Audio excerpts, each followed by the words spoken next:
just Okay, do we're everything ready. as we planned. Thank you, Mark, and thanks, everyone. We will now call the meeting of the Tremont Comprehensive Plan Task Force to order, and I will do a roll call. Esther Jacobs. Here. Jessica Bass. Here. Kevin Buck. Here. Larry Elby. Here. Lawson Wilson. Here. Mark Good. Here. Pete Madeira. Here. And Brett Witham here. There are two members not present. They let us know, Jane Ashworth and Mackenzie Jewett. I'll make a motion to excuse Mackenzie and Jane. Second. Any discussion? All in favor? Unanimous. I did send around, hopefully by email, people did get the minutes from the last meeting that I found, because Jessica Bass rocks and she actually did them. Back from October. Did everyone have a chance to look at those? December. I mean, December. Yeah, December. Did Yeah. anyone have a chance to look at those? I looked at them, looked fine to me. Fine to me too. Any motion or? Motion to approve the minutes of December, I don't remember the dates. 16th, 16th, 2021. 2021. Second. Second, any discussion? Just who did that second come from? Was it Pete? Yeah. Yeah, okay. All in favor? Good. Note that a lot of the conclusions we came to at that meeting are No. void. Boyd? Yes. Yeah. Well, and on that note, we will turn to the regular business. As we all know, the town, for reasons that don't matter, decided to head in a different direction in terms of our consultant for the task force for the plan. And I think what we'll do now is go around and do some introductions to the new team. We are thrilled to have them, I know, and I'm really excited to move this forward. We kind of hit the pause button and we'd like to get it going again. So with that, I'll turn it over to one of the team. Yeah, Sure. Go ahead, sir. My name's Ben Smith, and I'm the principal at North Star Planning. I own the very small firm, and we've been around as a planning firm since 2018. And before that, I was the town planner in Wyndham for about 10 or 11 years. And you know, we do work with communities around the state on comprehensive planning, ordinance work, planning board support. If you are familiar with Noel Musson and the Musson Group, would just maybe raise your hand for, everyone's pretty familiar with Noel. Noel, what allowed me to work full-time for North Star Planning was working with Noel on the National Monument Management Plan. So I kind of had a side gig for about a year or so, and then when that project came along, that was kind of the launch of North Star as it's currently.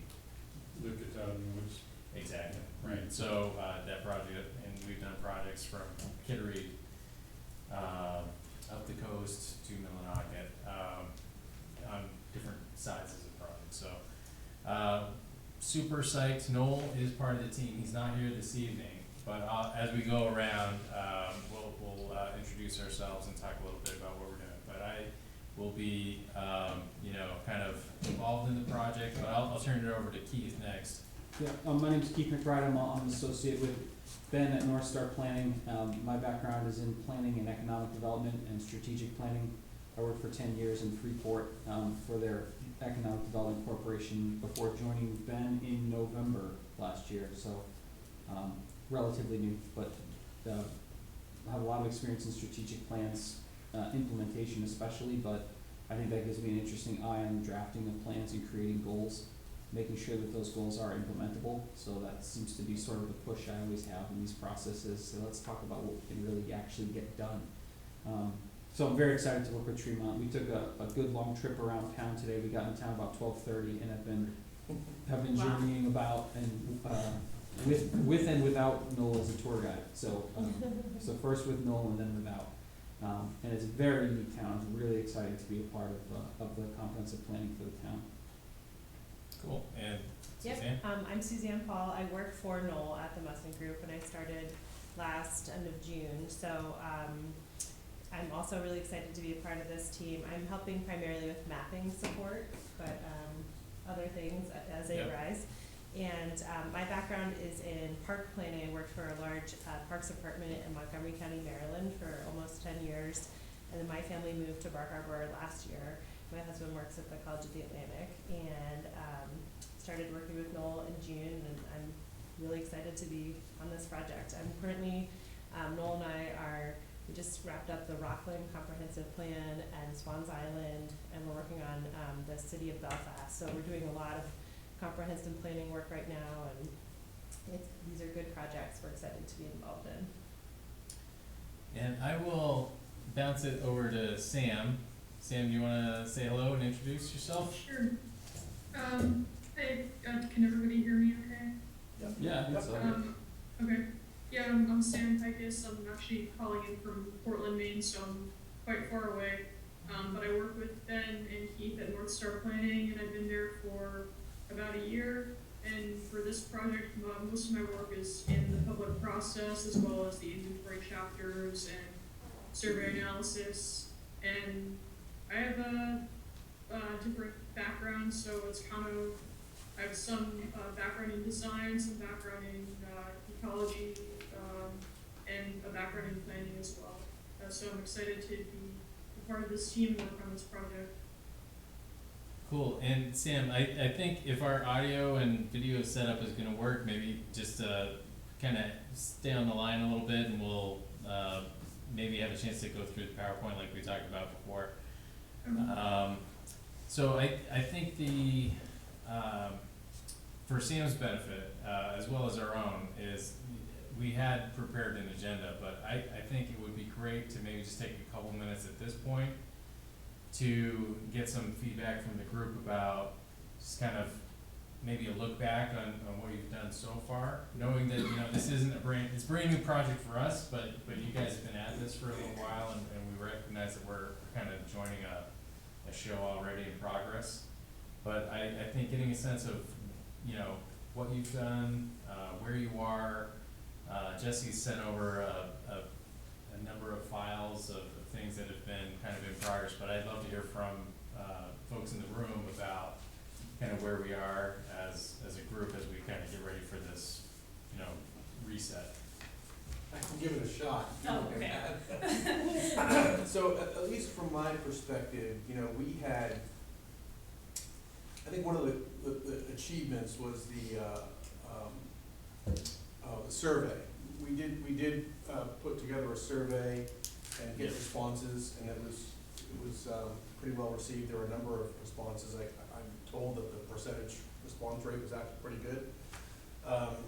We also had we had divided up the various chapters and areas of the plan into responsible parties. We hadn't really got to the drafting point. The consultant before was going through those chapters and was comparing information that he had gathered from publicly available databases to what we knew, and in some cases it changed, what he had inputted and drafted. I guess I would call some of the more mundane chapters. Okay. We had started planning community forums, I guess I would say, or activities to get feedback from the community. That was pushed out a little bit because of COVID and other issues, and then the whole thing kind of fell apart, and so that didn't happen. So I would say we haven't really started drafting that much. I would say that we have a survey. I would say that we need to get some community feedback, and I would say we are probably gonna have a pretty engaged community because of things that are before the planning board that have, caused a lot of interest. Yep. Is that fair? I don't know if you Well, I was confused. Did we actually ever, we talked about assignments for various chapters, but it kind of got pushed and pushed. I don't think we ever really got assignments, so. I thought we did. If I- Go ahead, yeah. If I can just add, a lot of what changed the assignments is because the makeup of the board has Changed, changed yeah. so much from when we were originally signed up to the chapters that were most interest to us. And that was our first task, is to go through all the chapters of the comprehensive plan and then go ahead and choose which one was most interest us. And that's what really changed, is the So it's makeup probably a of the do-over. board. So we have a lot of new members, that haven't quite fit with the beginning. But again, like Brett said, the biggest accomplishment is definitely the survey and the responses we received. We received well over 300 responses, which is a great turnout for Tremont. That's more than what we usually get, that turnout to vote, quite frankly, is almost double. And that's really where we left off. We didn't have a chance to really analyze the responses of that survey, but we do all have them, and that's where we're really at. That's something I hope you folks, the experts do, is look at the survey and find some, answers there for us. And do you know the makeup of the task force? It's not by act, I mean, they're certain, we're here on certain kind of. We've got, I only saw the names, I don't understand, like, the perspectives that people are bringing. Maybe we should do that, just go Sure. around, name and like kind of why we're here, like what perspective we're bringing. Brett with them, planning board, Kevin? planning board. Mark Good, planning board. I'm Kevin Buckham, Selectman. Pete Madeira, and my portfolio is theoretically the library, but I've been a town resident for years, and waterfront interest, and I also have a real interest in figuring out a way to improve our low-cost housing situation. I mean, I think we're desperate. And I also have to parenthetically say, I'm just back from a month in Europe where I was thinking about that. And the Europeans do it very differently. Of course, their government is different. We can't tell people what to do. One of the places I was visiting was the city of Luxembourg.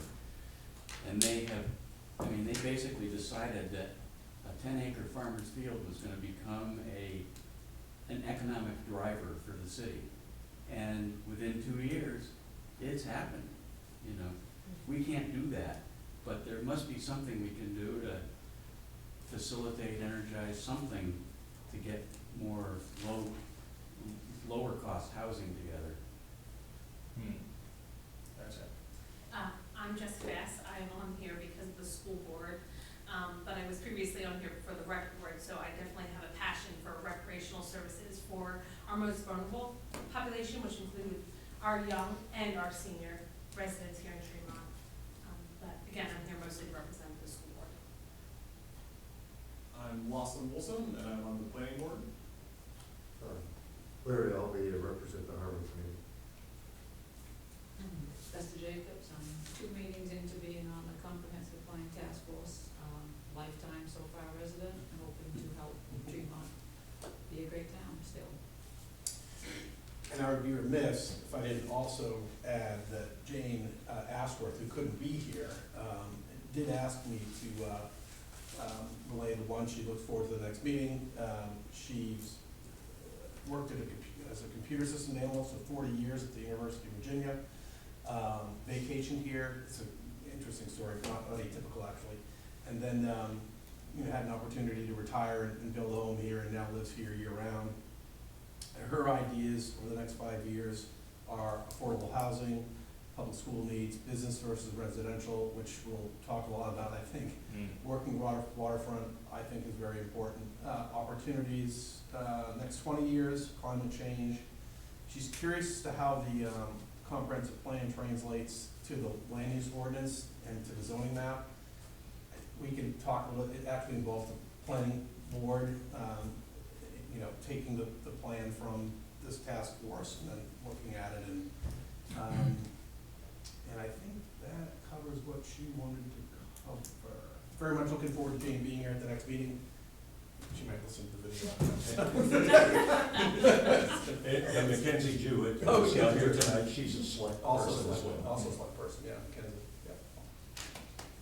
Yeah, the breakdown of the committee was that certain boards and committees had certain representatives, and then there were 3 at-large members as well. I'm actually an at-large member because there was a vacancy on the at-large member. We had Brett and Lawson on the planning board, the 2 slots, filling those 2 slots there. Gotcha. Okay. Well, we had an idea that we wanted to just kind of give you our take on, the project overall, and how we generally approach these things, and how we look at what a comprehensive plan is and what it does, and, kind of get into a little more discussion about some of the things that you started to talk about, and maybe drill down a little bit tonight. You know, this is meeting number 1 for us, and we don't need to do everything in this one meeting, but we wanna talk, about the project schedule, and what we, proposed as part of, I know that we sent the proposal to Jesse, and I think the select board had looked at it, but I'm not sure if everyone in this group has had a chance to kind of understand where we're coming from and what we're talking about for a schedule and that kind of thing, so we're happy to make sure we're all on the same page that way. So, if there's any other kind of like preliminary questions, this would be a good chance, maybe we can talk a little bit about that, while I turn my back a little bit and try and get the PowerPoint up so Sam can see it too, but, I'm happy to take a couple questions. I guess just my biggest question, if that's okay, Brett, do you? By all means. Should, moving forward, should we kind of, not necessarily, forget everything we've been taught up to here, or should we just take it from your starting point? Because we've learned a lot with working with the previous person. Sure. Or we've had to sit through a lot with the previous person. So should we just forget everything from up this point and start fresh and anew? Or should we use that knowledge and continue to apply it, being like, because I'm definitely not someone who's been like, oh, well, last guy said. Yeah. But moving forward, should we just clean, fresh slate from here? I think, we don't really know what you learned from the last person, so, Sure. But, I mean, these plans, you know, it's a process, and there's not like a totally standard process, but usually there is a certain process that we go through, so, it might be fairly similar, at least the process that was discussed, but I don't know, what do you think? My perspective is, we're not here to come in and flip the table over and say we're gonna do it this way, this is the North Star way to do it, but, we can give you an overview of how, you know, again, how we would do this if this was a clean slate, brand new project, but we also wanna recognize that we are building on some work that this group has done, and to the extent we can integrate, products or survey or other public participation that's already happened, we definitely wanna do that. And Keith is, gonna be the project manager for this project, so you'll be seeing him on more a regular basis, but the idea here is that we wanna move toward the finish line. There is a finish line. This isn't gonna be a lifetime sentence of being on the comp plan committee. So the idea here is that we wanna come up with, a way that is gonna give an opportunity to everybody to provide input and come up with as much consensus as we can around the big things, and give you some clear goals and recommendations on how to start making some of those things happen. And I think we're gonna touch on a little bit about the work that's been done to this point. You know, I know that, the presentation that we're about to launch into is gonna make the distinction between those sort of preliminary inventory chapters. And, you know, if there's been data that's been collected already from the same sources where we would go get that data, there's no point in reinventing the wheel. And if it's data that's been, sharpened, be polite, you know, then we also wanna take advantage of the fact that, because we've seen this happen before, where the data in there, and somebody from the community says, well, I know that's not right, because I know there's a culvert right over here that's not mapped. So, to the extent it's already been sharpened, that just makes things easier for us. So we do wanna build on where you are from this point, but, I said, I think I'll leave the rest of that to the presentation. We'll definitely get into the inventory work. Keith, right? Yes. Since, you're, several hours away from us, will you be attending in-person meetings? That is something that I have a short list of preliminary matters to bring up, and that being one of them. Another one being, somebody needs to be responsible for getting the key thank you, Mark, for volunteering. Yeah. By your actions here and today, I don't mean to put you on the spot for that, but that is something that I talked about with Katie and Jesse, and they said, you're gonna have to make sure. Put me in for some extra money, how's that? Yeah. 10% raise, say, Mark. Yeah. And we'll double how much you're getting paid now. 2 times 0 is. Yeah, and I do think that, along the same lines, the continuation of taking notes and keeping minutes, Jessica, Fast, yep. by your actions here and today, I think you've also volunteered for that going forward, if you're okay with that. Yeah, I just yeah. know that those are two things that we need to make sure are covered going forward. Now, to get to the crux of your question, I don't think that's not as a part of our proposal, that's not in the budget. And it seems like the move of this committee has gone from a hybrid or strictly online capacity to meeting in person. And we had one person who responded to the meeting today by saying, if we can't do this by hybrid, I don't think I can participate. And I don't know what that meant going forward, or if that's just today. Oh, just for today. Okay, Yeah. so, that was something else that I think from a logistical standpoint, we did need to talk about with the committee and say, how are we gonna do this going forward? How about Noel, will he be here in person? That's an option. I think when we had scoped this out, and we can talk more about this when we get to that section, was there's gonna be some very key milestones in the course of this project where we wanna have either a person here or the whole team here, and we'll note when those are. But it's not necessarily, I think we had put the proposal together back in January or February timeframe. And we're like, okay, great, the committee's meeting online right now, we can attend monthly meetings online. So we're prepared to do that, and if we, need to think about an alternative to that, we can discuss. I think one of the things that we wanted to do when Noel and I put our heads together about how are we gonna tackle this is, if most of the work can happen in our office and he's available for more local, coming over to the town office to meet with Jesse or to attend a meeting or something like that, that would seem to be a good way to approach the project. So we don't have a definitive answer on, we'll be here for twice a month or once a month going forward, but we can talk about what that means and frankly, what the expectations are gonna be from the group around that. Was there, Let me get one of those. sorry, maybe it'll come back. Yeah. We kind of already walked through the introductions, and some of this might be a little bit of a review for you, but we wanted to just tell you, like, basically, what are the parts of the comprehensive plan? We have been on the job since, March, about the middle of March.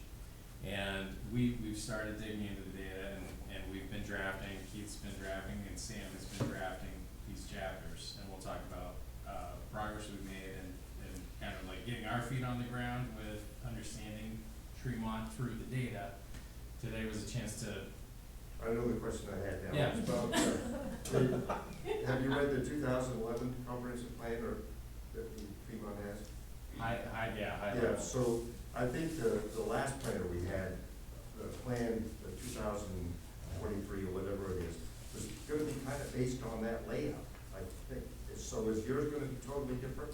I don't think it needs to be, and this is really, the slide up here is talking about, there's basically three components to the plan. And how you arrange it and what the table of contents looks like is, Yeah. the towns have a lot of discretion, but there's really the inventory chapter is kind of like where we've been. This is, the status. And you combine that with the visioning work, which is, where are we going? And then how do we get there? And that's the implementation section of the plan.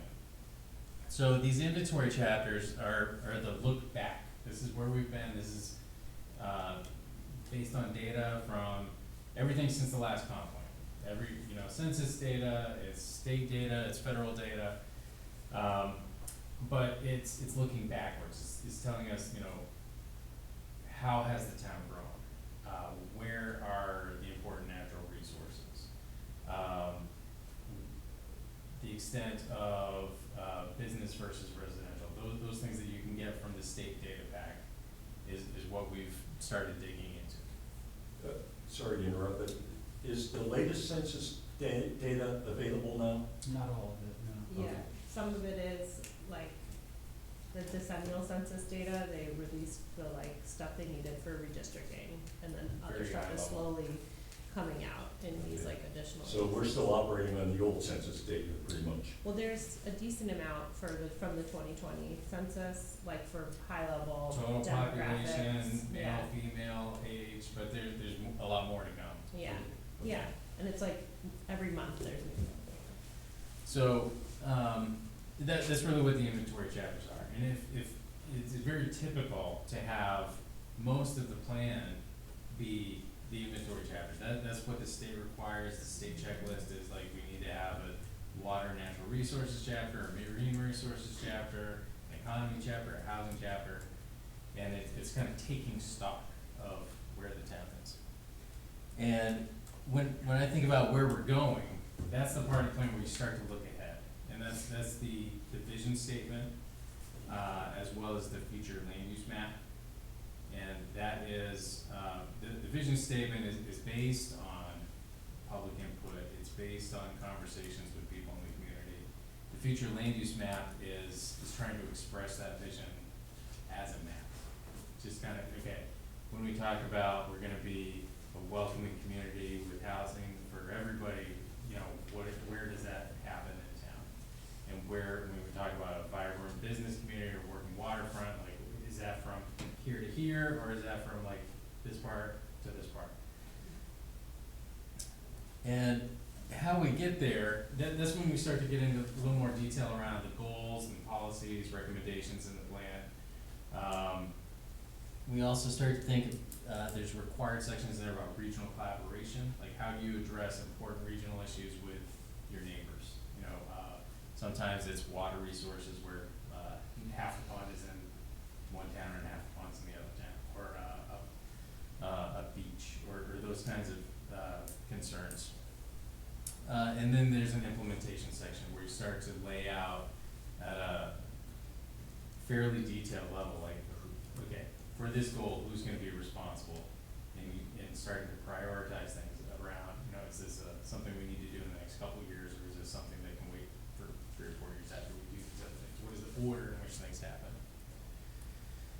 So the comp plan is, it sounds like, how many people were involved in the prior comp plan? Okay, so there's a little connection, and it sounds like folks have had some interaction with that document, but really, it's meant at a high level to provide that guidance for the select board, town volunteers, people in the community to, kind of all pull in the same direction, it identifies priorities. And I think what it also does is it can provide some continuity. So, over budget cycles, over election cycles, you know, it kind of establishes what are the important things, what are the values, what are the visions that we wanna, kind of work toward over the next 10 years. And that's, you know, there will be change in the community as far as who's in different seats, but, those values and visions should be the things that carry through. And that's where, that work that we're gonna do together is trying to document that and trying to, you know, find some common ground on what those values and visions are. So it is not the plan to end all plans. Sometimes it's fairly common to have a comp plan say, look, you know, this isn't gonna be the open space plan, but maybe there's a recommendation that says we need to spend more time thinking about an open space plan or natural resources. This isn't going to be the climate change mitigation plan. It's not going to be, the park and recreation plan, but it can provide some good background, it can help understand what is the priority. You know, maybe there's a lot of energy around some of these issues, there's a little more urgency around some of these issues compared to others, and that's what the comp plan can do in that regard. It also, I think, would be a mistake to think about this as, you know, we're gonna do this, and it's gonna be set in stone, and 5, 6, 7 years from now, when an opportunity arises, you know, I hope people in the community say, well, it wasn't in the comp plan, but it does line up with some of the values we talked about. Like that specific action or opportunity isn't, but it's a worthy thing to consider based on what we heard from people a few years ago. Some communities I've seen will, you know, even a comp plan that's maybe 15 or 20 years old, will use it almost as a club, and like that last bullet point, say, look, you're never gonna be able to do this kind of business here because that's in this zone, and this zone was never meant to be that. The comprehensive plan is meant to be a crutch or a tool that you can lean on to support good discussions, rather than be the kind of thing that you can wield to kind of prevent things from happening, or feel like it's holding you back to say, well, we didn't talk about that in the comp plan, so we're not gonna talk about it now. So you will not be able to read this from where you are, but this is the project schedule that was in the proposal we put together for the select board. And the important thing, if you wanna come up and look at it at the end, we can do that, but the important thing for you to know is that this is a project that has a deadline, it has a budget, and it has milestones along the way. And I think one of the important things that we can provide is a little bit of that project management to make sure that we're staying kind of on task. You know, things will come up and people might have questions or wanna do things that aren't in this, you know, timeline, but maybe, you know, we can do some of those things if we we do more of this and less of that, as long as we kind of keep the end in mind. And the idea here is that we've got an 18-month project from April laid out, so that however long you've been working on this for about a year or so, I think. About a year? February. Yeah, it's been a year, That's a little over a year. Right. Over a year. So I think what we're asking is that people, you know, kind of keep in mind that this is something that, we're talking about having a first draft plan next May. So at that point, it'll still need to go through state review, and it'll still need to be discussed by the select board. But we're very hopeful that, you know, we can stay on track and kind of have a draft product. So you're asking us to empower you to be our disciplinarians? Yeah, I mean, then we hopefully will be able to, you know, just not take too heavy a I think hand. we need that help. But just to say, hey, reminder, you know, this is a decision, we need to make this decision in the next few months. So let's not get too far off track, that kind of thing. That's good. I know that Deadlines are good. things will always happen, but I'm a big believer in having a deadline that you can, talk about. I mean, we may find, next January or February that we're, you know, if we all decide together we need some more time to do this, we can have that conversation, but I think it should be from the standpoint of, we all agreed, you know, that the proposal we put forth last March had, first draft kind of in May. So I think that's something we're comfortable working toward, and we wanna make sure that you guys are comfortable with that as well. I will often say that planning is a process, it goes on, and we're always gonna have these conversations, but this is a project, and the project has a start and it has an end, and it's got some milestones along the way that we need to do. So, I've heard many stories from places where, you know, people are on the comp plan committee for 3-4 years, and that's not fun. And I think a lot of what people sign up for, and maybe this is something I'd love to hear from you on, is not necessarily to talk about culverts or how many square feet in the town garage or those kinds of things, but it's more about, you know, where are we going and what is the future of this community? What do we want it to be? And how do we start to get there? What do we need to do in the next couple of years to start making progress toward that?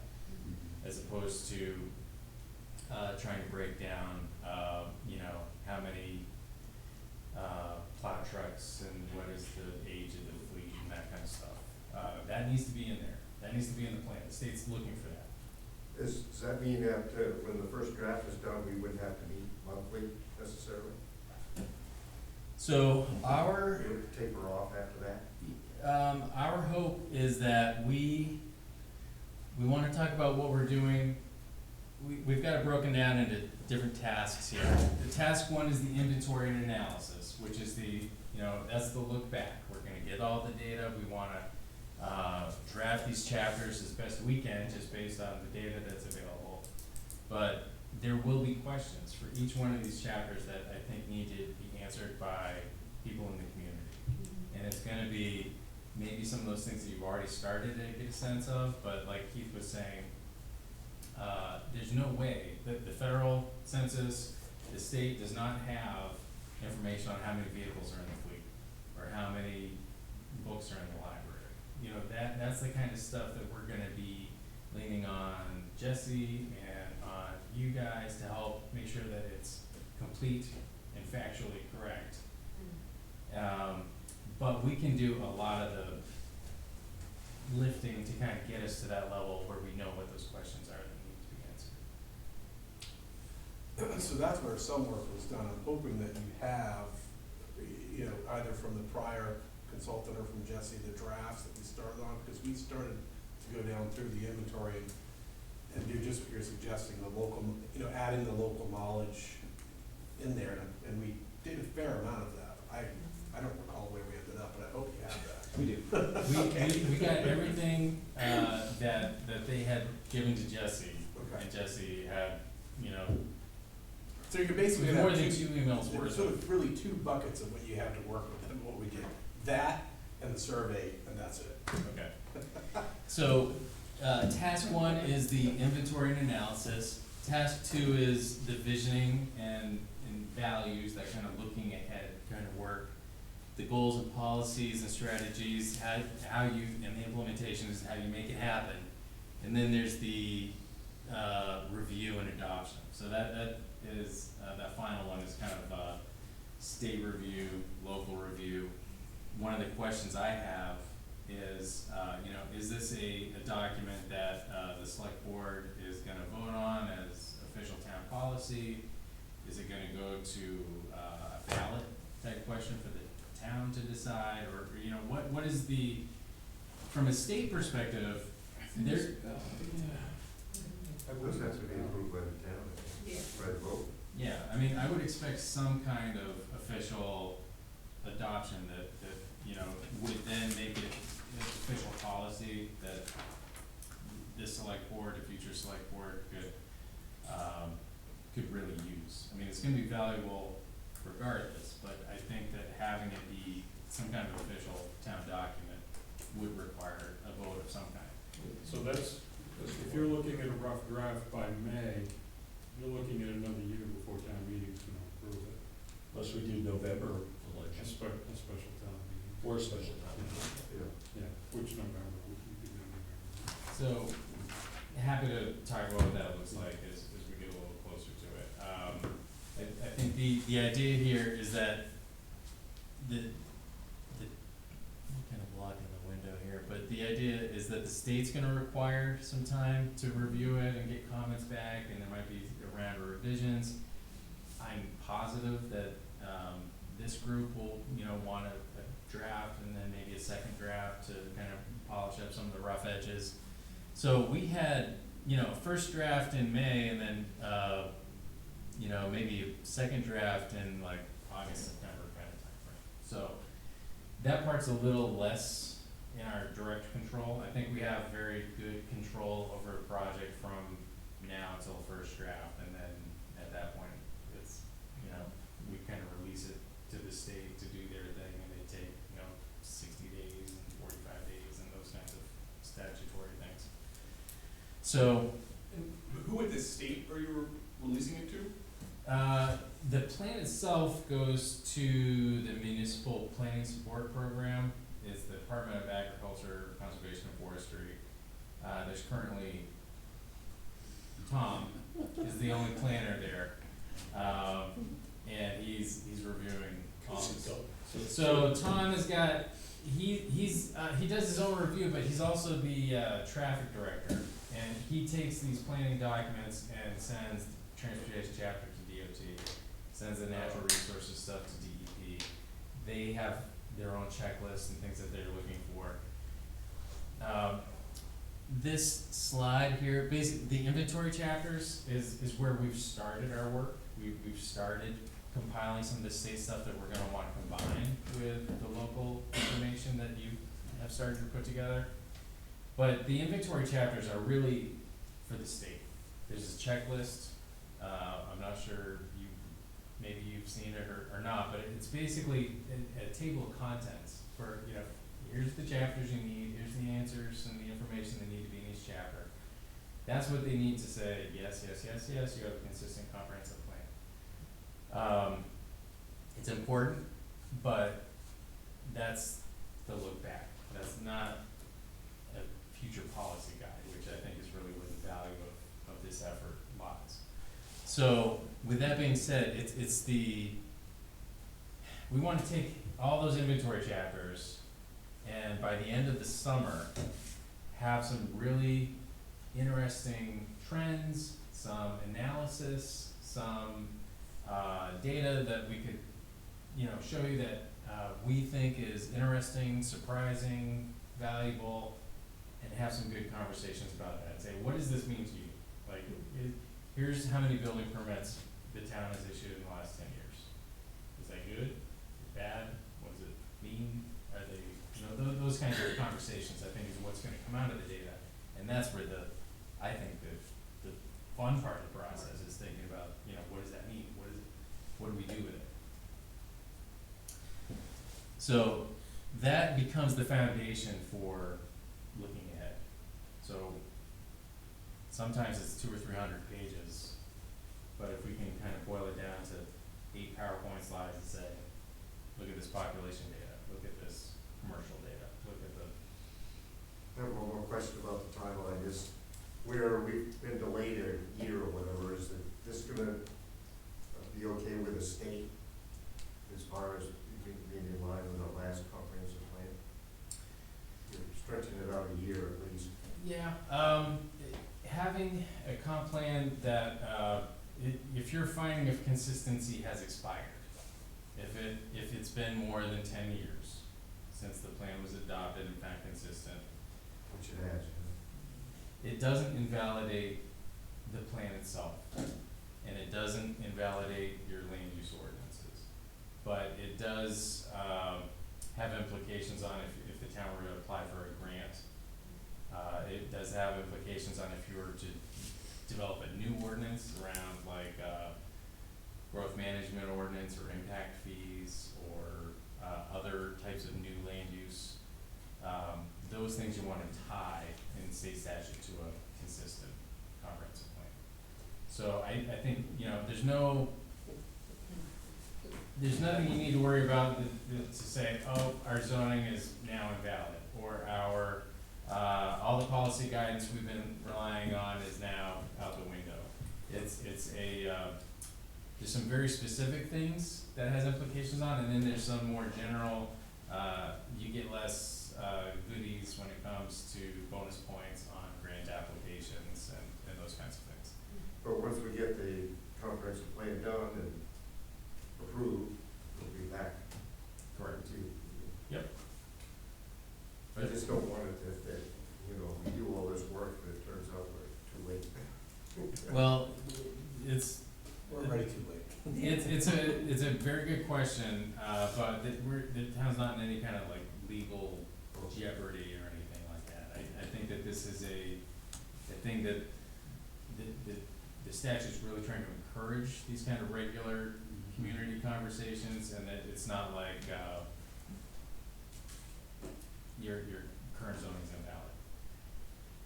There are things where I think one of the implications is if you don't have a consistent, or if you don't have a comp plan, the state doesn't have to, abide by your zoning if they were gonna site a facility in your town. So if they wanted to put a new, maintenance garage or something, and you said, well, that's not allowed in this zone, they're like, well, let's see your comp plan. They theoretically could do something like that, but I've never seen them do that. Especially if you've had a plan that has been consistent and you're working on a plan I think that that would, you know, be in your favor. So the summer and fall work is, we really want to continue focusing on these inventory chapters, and we wanna kinda hit these pretty hard so that they can be done as soon as possible, and we can move on to the other portions of this work.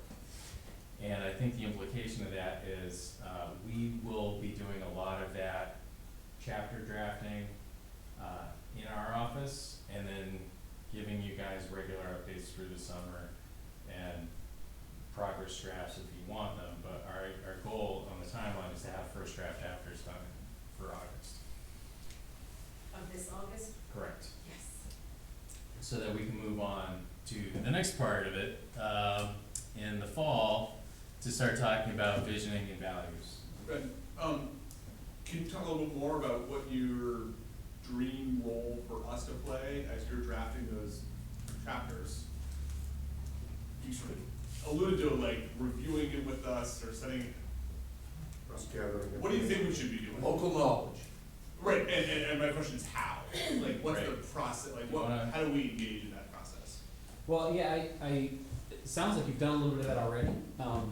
You know, I think that there's a couple different ways that we can provide that information to you. Number one, I know Sam and I have both already started working on these inventory chapters. We've been at it, almost for a month now. And, so we're making great progress. We're also compiling a list of questions that we have that we know we need to have local people answer, whether that's town manager, department heads, or folks like you. So I think part of what we can do is to start directing some of those questions, say, hey, we need somebody to help us answer locally this question. And you might say, that's something somebody's gonna have to go out there and find out, or, you know what, you need to send that to Jesse, he'll have that information. So being sort of a, like, yeah, a source of information or liaisons that channels that question to the right might be a really good role. Secondly, you know, the chapters that we're actually putting together, there might be things that we're not aware of, so putting eyeballs on them and saying, hey, you did a chapter on outdoor recreation, but, you know, you didn't mention the fact that this is something new that's happened in the last 2 years, it was a big improvement. Oh, great, we need to add that. So those are the kinds of things I'm thinking of when Ben says, we wanna send some finished draft chapters for feedback and comment. Everything from, hey, you misspelled this word, to you completely forgot the fact that we did a project, you know, to build a new recreational area over here and conserved it, you know, and that's not in the open space and recreation portion of the inventory. But, you know, as far as the committee meeting goes, you know, we've made the joke before that's like, yeah, why don't you guys just take the summer off? Like, it's totally fine with us, because most of the work that we see being done for the comp plan is us working on these chapters and, you know, sending drafts for feedback. But as far as official action needs to be taken in a committee meeting, I think that stuff is really gonna heat up when we get closer to task 2. So I think we can have a conversation maybe right at this point, or we can, at the end. Sure. I was only half joking when I said to Jesse, is like, so let's have this meeting in April and give the committee the rest of the summer off, and we'll circle back in August or September. And he's like, I don't know that they're gonna wanna do that. So, that's an option. But I think the other option might be to kind of, as work is completed, to send those questions or drafts over and either send them directly to the chair for distribution, or just kind of copy everybody on them and I don't know if it would be like zooming in for 30 minutes for check-ins on these chapters, but I think that what we're gonna need is some time to put a lot of the framework in place and kind of like find those places where we are gonna need the local data to come from people in this room and from upstairs, so that we can have you know, the first draft is August, but, you know, our hope is we can get a first draft in place and then use those and maybe touch them up next spring, because there will be more census data, there will be updates, there's gonna be new things. So before we send it to the state, we wanna polish these inventory chapters up so that they have the latest and greatest info. There's no placeholders or blank spaces where we need data, and it's all factually correct.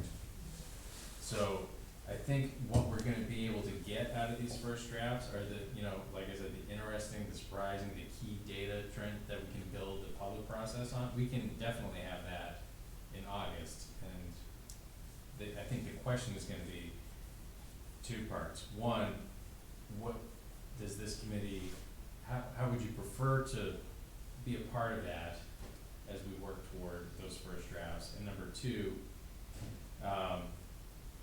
how much time do we wanna spend beyond a first draft before we, move on to task two, or while we're starting task two? Do we wanna do like a second draft of these things in the fall, given that our goal would be, at this point, to kind of do that second drafting in the context of the full plan later in the, like, next year? Yeah, sure, go ahead. I don't know if you're necessarily looking for feedback right now, but I would like to see us to have us a meeting in May, just so we have some continuity, and then take June and July off, and then meet back up in August, because where we are, like, we are a summer community, and things do spike up for us in June and July. And if you're saying you're gonna have the draft done by August, then that's a reason for us to meet. But it'd be nice for us to meet one more time, where we have just taken such a long hiatus. We haven't met since December. So I think I would personally be comfortable with taking June, July off. If that means you guys have the opportunity to do the work that you need to do and prepare for our August meeting, which is the first draft. So when you say first draft in August, do you mean first draft for us to react to and provide local feedback? Or do you mean first draft with that local feedback already baked in? I think we can, our original plan was to put these first draft chapters in place with state, federal data, generally available information, and say, now what else does it need? That was how we originally were approaching this. I think we may have a head start if there's documentation already on, you know, how do we incorporate some of that. Other communities we've worked in have said, you know what, we're just getting geared up, we're really excited to be meeting, and we understand that a lot of this is gonna be pretty technical, and we don't necessarily wanna, you know, slow things down, or have different chapters written by different people, but we wanna be a little more involved, and if you could send us, you know, understand you're gonna do, maybe 2 or 3 chapters a month, send those as a progress update, and we can be reacting to them over time, rather than getting a big slug of stuff at the end of the summer, that it might be a bigger job to review all at once. I prefer that approach, and then get them, as you finish them, or the first draft, get them to us, and we don't necessarily have to meet. I mean, we could review them, and then, you know. Keep our powder dry till August? Yeah, exactly. Yeah. I think that's a really good idea. The only concern I've got is if there's too much back and forth between the public board and it's not a public and mass meeting, are we holding a legal meeting? Yeah, that's what I I was think thinking. if we're doing a little bit of critiquing of, Well, that's why I said spell keep the check. powder dry. I think if they're gonna send us drafts, we can't then get into an email. No. I think you'd be okay doing like a response to it, one, you know, it's like, okay, this word spelled wrong, yeah, that you missed culverts here, or correction type thing, but I think. To them, one-way conversation. One-way conversation, and it doesn't become a group conversation. I think we're fine doing that, but I think that's something we need to be really careful. I think you'll find too, the nature of those inventory chapters is that they're very just factual. Yeah. The town has X number of residents, there's not a lot of, therefore this means what needs to happen, there's none of that, it's just, this is a number, Yeah. this is data, here's some more data, oh, by the way, here's more data, if you're not bored yet, there's more data. And if, to the extent that, you know, you can say, well, we think there needs to be something else that's accounted for in here, So there's, I understand, public meetings laws, but we're not making any allocations of any resources or recommendations about that. It's just like, if we've got the wrong number of public parks, Yeah. then we wanna correct that number. Yeah. It's very dry. Yeah, I think as long as it doesn't cross that line, we're fine. I think that's a really good way to Fair point. handle it, but I think everyone needs to be aware of that, because it kind of, I've seen that happen a few times, and it starts getting out of hand. And again, no one intends to do that, but again, just even the appearance of doing it. We may wanna think about that a little too. I mean, it might make sense if we had our, we could, again, either zoom in for 30-minute, conversation. Now that you had a chance to look at these, aside from typos and grammatical things, how are we doing with these chapters? I think that would be an awful lot safer. Would that be a meeting, or would it be a meeting? We'd have to hold a meeting. We'd have to hold a meeting. When you say zoom in, you don't mean like Zoom Drive, you mean Zoom. Correct. Because I think even if it was gonna be at a regular meeting, it could be like maybe a 30, 45-minute update, as opposed to, we're gonna talk about the transportation chapter for 2 hours, and then next month we're gonna talk about the natural resources chapter for 2 hours. But we would have to meet in person. We can't meet on Zoom because the remote participation policy. So you're suggesting we could do something like what's happening here tonight, where you have, I'm sorry, I can't remember. Sam. her name. Sam, who's remote. Yeah. Okay, you would be, that could probably work. But having chaired a few meetings where we had somebody on a laptop and that sort of thing, it's very difficult. I agree, and I was questioning how this would work, and that's just one person. Yeah, well, that's, It also creates another role amongst the committee, aside from the keymaster, the note taker, the computer keeper. Who's gonna- IT support. Yeah, IT support, right. So, I think what I'm hearing is, maybe we don't need to take the whole summer off. Progress reports would be appreciated. Looking at a draft as it becomes available would be appreciated. But I think if we did, more regular communication with Brett and with Jesse, and we could talk about what makes sense over the summer. Okay, I think too, to help streamline that communication, if all questions were just directed to Brett, and then Brett was our main point of contact through you, then we are avoiding any kind of public meeting, breaking any kind of public meeting. So if members are receiving the information that you are creating, or the drafts that you are creating, and we're seeing it, then we go ahead and forward all those questions to Brett, and then if he hasn't already received the answer, then he can go ahead and then ask you that. That way we're continuing to respect him as chair, who should have the primary communication to. I think if we're talking about kind of administrative questions, that's fine, but if we're talking about providing feedback on the drafts, I think it's really a binary, it's one or the other. Right. Either we have meetings and we do that as we go, or we don't, but we get the feedback, and then come in August, we are ready to go through the whole thing. And it is a mammoth meeting to go through what we received over the summer, or not, depending on how, I think we either don't take the summer off, or we take it off, and we come back in August ready to go, having already reviewed the output of the inventory chapters that we received throughout the summer. well, nothing's stopping us from holding a meeting where they're not here. If they send us the information, we can hold a meeting and react to it. Yeah, and then we could, I guess, draft together a feedback and take it back. Right. I think it'd be okay too. I mean, if we provided feedback, if someone's just watching saying, this is getting close to becoming a meeting, there's too much back and forth, just call. Yeah. Just say, this is becoming inappropriate, and don't do it, and see how that works. I don't think we need to set up a rigid schedule. I just think everyone needs to be really conscious of not doing that, and not get offended if someone says, this is starting to cross the line.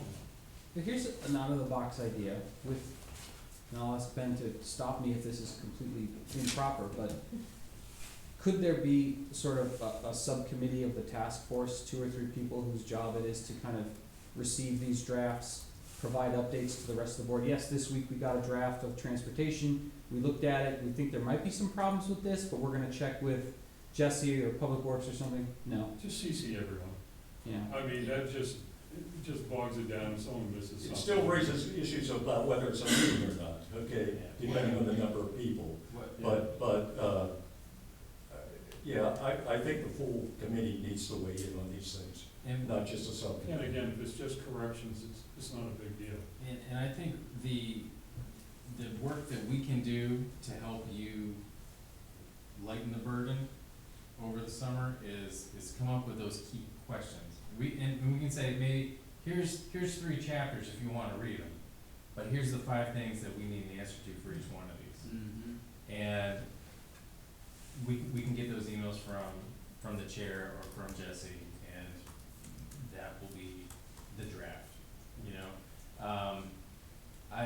I don't wanna minimize the importance of the inventory chapters, because they can form the foundation for those future visioning discussions. But, it's really, those chapters are for the state. Like, that's what they're looking for on the checklist. And I think what the town is gonna be looking for, residents, select board members, planning board members, volunteers and other groups, is gonna be what are the key values, where are we going, where's that goalpost 10 years from now that we need to be working toward, and what are those recommendations to get there? And that's what we wanna take from the inventory chapters, is what are the key trends that we need to talk about as a community? What are the data points that, you know, the data itself, like, here's what it says, is that good, bad, or, you know, do we need an immediate intervention on this, or is this kinda going the way we want it to? I think that value of the, needs to be assigned through discussions with the community.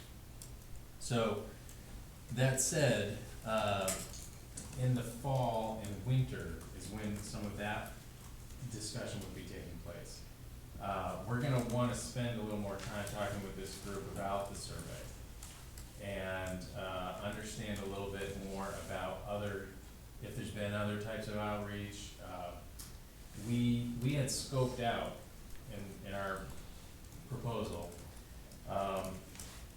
trying to identify through the survey and through conversations with this group, are there 2 or 3 or 4 really key areas of interest or policy areas that we really need to delve into in more detail, and do some follow-up surveys, or have meetings in this room or another venue to have a conversation about it.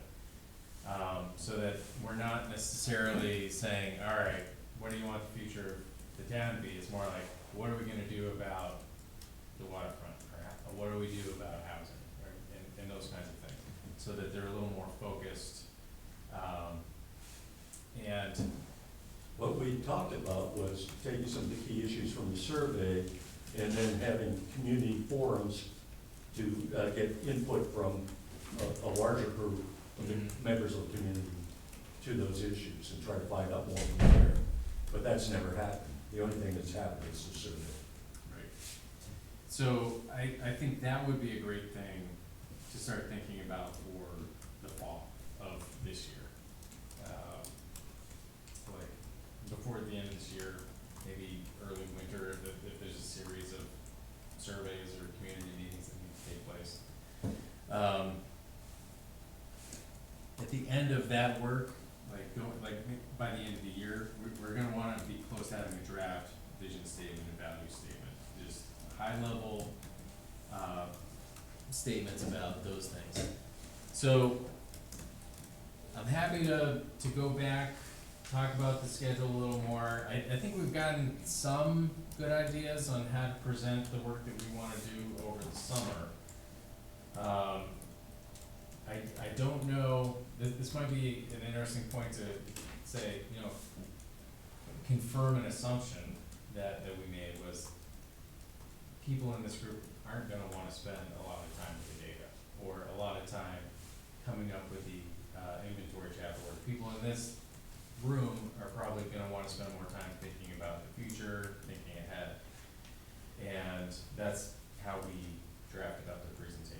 understand, and I've heard pretty clearly that there needs to be some engagement and kind of bringing people along so everybody has a good general understanding of what those inventory chapters are and what those trends could be when we start pulling out those interesting and surprising things, that, you know, we could be doing that together, and you'll have an idea of what those things are gonna be. And that will be the basis for the work in the fall. One thing I've noticed over the last year is that our group tends to be pretty engaged and have a lot to say about whatever's in front of us. And we can spend 2 hours talking about the thing, you know, whatever, the inventory of natural resources. And I guess I would request or encourage or recommend, my opinion is that I would love for you as our consultants to help prioritize and like help, and it sounds like you're doing that already, you're sort of suggesting like, let's focus our limited energy on the visioning and values. And I guess I would vote for de-emphasizing our time, or diminishing our time focused on the inventory stuff. And let, focus our, devote as much of our energy as we have on the future leg of the school. I think just to reiterate what Lawson's saying is I think what we're really looking forward to moving forward is having you guys shutting down conversation when it's redundant, or the data is the data, and I'm not trying to say silence us by any means, but we've had very long meetings, 4 or 5 hours long, and we still didn't come up with a conclusion from that meeting. So it'd be really helpful moving forward, to just be like, hey, we can't dispute this any longer, or hey, this is the bottom line. Because we've been having I wouldn't say we've had a hard time with that, but just like he said, we all come from different perspectives, we all have a lot to say, we're very all political, and strong advocates, so it'd be helpful to have that kind of shut us down when we need to be shut down. Gotcha. More of that disciplinarian role than Yes, the. please. Yes, please. It could be as heavy or as light as we need, but I feel like having some project management role is appropriate, and I think, if we can be the keepers of the timeline, and you guys can be the keepers of the process to make sure that what we're hearing and what we're seeing is actually being, represented fairly in the plan, and that may not mean we're gonna put every idea and every comment in the plan, but we wanna make sure that everything's fairly represented and weighed out together so that the plan represents the community overall. So, with that said, I did wanna do a little work and have a conversation with folks and just, try and understand, we have the survey, we have the existing comp plan, but from your perspective, either personally or what you've heard, what are the biggest challenges that the community is gonna be facing as we get started, just to frame things up a little bit? From my perspective, I have to agree with Peter here, certainly affordable housing, and the other side of that is weekly rentals, which are booming, and we see a lot of homes being taken off the market, a lot of rentals being taken, year-round rentals being taken off the market, and people going to the weekly rentals. And we can't blame them in some ways, they're making a lot of money from this stuff, but it's, if we want to be a year-round community, we've got to do something about that, one way or another. There's that. Working waterfront. Okay, this is a little more long-term. We see climate change, and we see increased federal and state regulations regarding fishing. We're a lobster fishing community. And in talking to at least one lobster fisherman, he says he's seeing, he predicts that within 10 years, there's going to be a lot less people fishing. So what do we do there? Are we transitioning to something? I don't know. It's just good questions to be asking anyway. And just something, if you look at the survey, you see everybody's against industrial, okay? And I'm sure everybody that filled out that survey thought, oh, steel mills, paper mills, blah, blah, blah. But if you look at our land use ordinance and the definition of industrial, it's basically, you could say that somebody making a few widgets in their garage, you know, it's an industrial use. So somewhere that needs to be clarified. What do we accept? That's all I have to say for now. Oh, and of course the conflict between residential and business uses. We have as I'm sure Brett would be happy to say right now, point to the zoning map there, we have a huge section of this town which is zoned residential business. And we're finding conflicts there, especially with the campgrounds that people are trying to build in town here. Yeah, well, I'll say it was really neat to drive around. It's pretty unique. There's only a few other communities in Maine where you have such a mix of, you know, people living like 100% residential use next to a boatyard. I live right next to a boatyard down there. Yeah, and then the person right on the other side has got a home occupation or, you know, a bunch of lobster traps out front, and, you know, that it's really unique, you know, that flavor can be a great thing, but it can also cause some tensions. Right, and should we be looking at a strictly business area or some place, you know? Okay. Yeah. Goes back to getting the original zoning or the original land use ordinance approved, because the only way it went through the town vote was by allowing basically any use anywhere. Yeah, so, yeah, if you go back, I talked to some old folks that have been around here for a while, and when it used to all be one, was it all McKinley before? Yeah, McKinley. Bass Harbor was McKinley. Yeah, when Southwest Harbor and Tremont split, somebody said to me once, Southwest Harbor got the downtown and Tremont got the roads. Yeah, That's they not- got the business, we got the roads. We got the business, we got the roads. Right. So, you know, in order to kind of, you know, there really wasn't a downtown, there's a gas station, you know. Well, if you- It's right here. Yeah. You know, and this, so, you know, what I was told was that what they tried to do was accommodate the fishermen, the folks that worked on cars, in the boatyards, and so there is a fair amount of mixed use residential business that goes all the way out through there and some down here. And that, you know, and I think as time has gone on, some of that land has been sold off to folks who are more residential now, and folks that are not necessarily here year round, and so you're kind of at a tipping point, I think, as to whether, you know, we can maintain that, and it's not, there's some controversy. I mean, it is, there was some, the last. Most of us on the planning board know that, yes. Yeah, and it's a tough one, because I think, you know, also to Mark's point, I would hate to see Tremont turn into, you know, Northeast Harbor. You know, it's wonderful to come down here and go get a coffee at Gott's in February, there's actually people. Right. You know, there's people. That's here. Southwest Harbor. Well, I know, but everyone, or Hanson's. Yeah, so there we go. Or any, you know, Hanson's, there's actually people here. Yeah, You can't do that in Northeast Harbor. right.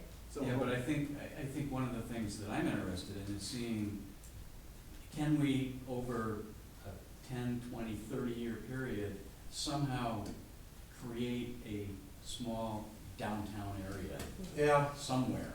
You know, I mean, we've got the school and the library split by 1.5 miles, and we've got Hanson's here, and we've got the more or less vacant old lumberyard. I mean, is there some way to, It's not gonna be vacant for long. Probably not, I don't know. Somebody bought it. Somebody bought it? Yeah. Okay. They Now we're did gonna have a something. marina. No, no, You know, it's, no. you've gotta attack, I think you've gotta address though, if you're gonna address the, you know, residential, commercial, you've gotta tie it into the short-term rental things too, because if you, let's say you say no more campgrounds, that doesn't stop anyone from building, you know, a couple houses on their lot and renting them, you know, Airbnb them, and that's what will happen, it'll just shift, the money will shift from the campgrounds, it'll attract more money to build a house, or to build, you know, a whole subdivision. There's somebody in town that owns several and is buying more, just bought 3 houses for that in Southwest. So, To me, it's around trying to figure out a way, as long as we can, to maintain being a year-round community. And it's not a knock on the people out here just during the summer, you know, summer, I get it, they bought big properties on the ocean or whatever, and that's what they're gonna do. But it would be nice to try to maintain that in some fashion. yeah, that's a concern of mine, is maintaining a year-round community. On the survey, when we asked that question of what issues do you anticipate Tremont will face during the next decade, during the next 20 years, there was 222 responses, and some of the issues that Mark and Brett both brought up was a common theme. Yep. The other common themes were consolidation of resources. A lot of people were interested in, like, how can we team up with Southwest Harbor? How can we not team up with Southwest Harbor? There was some concern about the police reinforcement, or how we have police protection. There was concerns about the education on the island, because the school is looking to expand or consolidate one way or the other.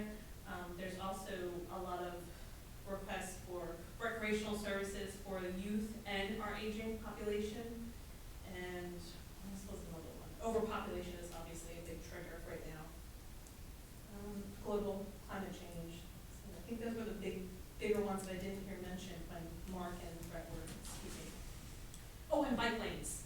Bike lanes was a repetitive comment. Bike It was lanes. 220. Bike lanes positive. Right. People were really interested in seeing more bike lanes. But usually like that. Which raises all kinds of issues, because these are state aid roads Sure. that, the 2 main roads Yeah. here. So it means the town would have to pony up a lot of money just to Yeah. even fix the roads, let alone add bike lanes, And make them safe, you know. right?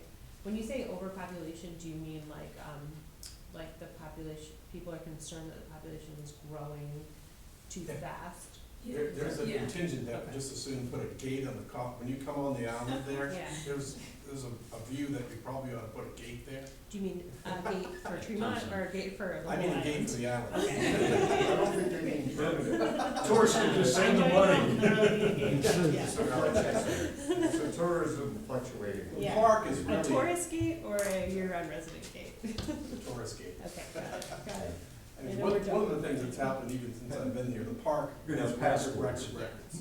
You know, the Yeah. park hits records every And year. slowly the tourists are working. They're working their way over here because Paul Harbor's crazy and, And, you know, it's the quiet side, they're not getting so quiet anymore. Sure. and people are gonna wanna take advantage of it financially.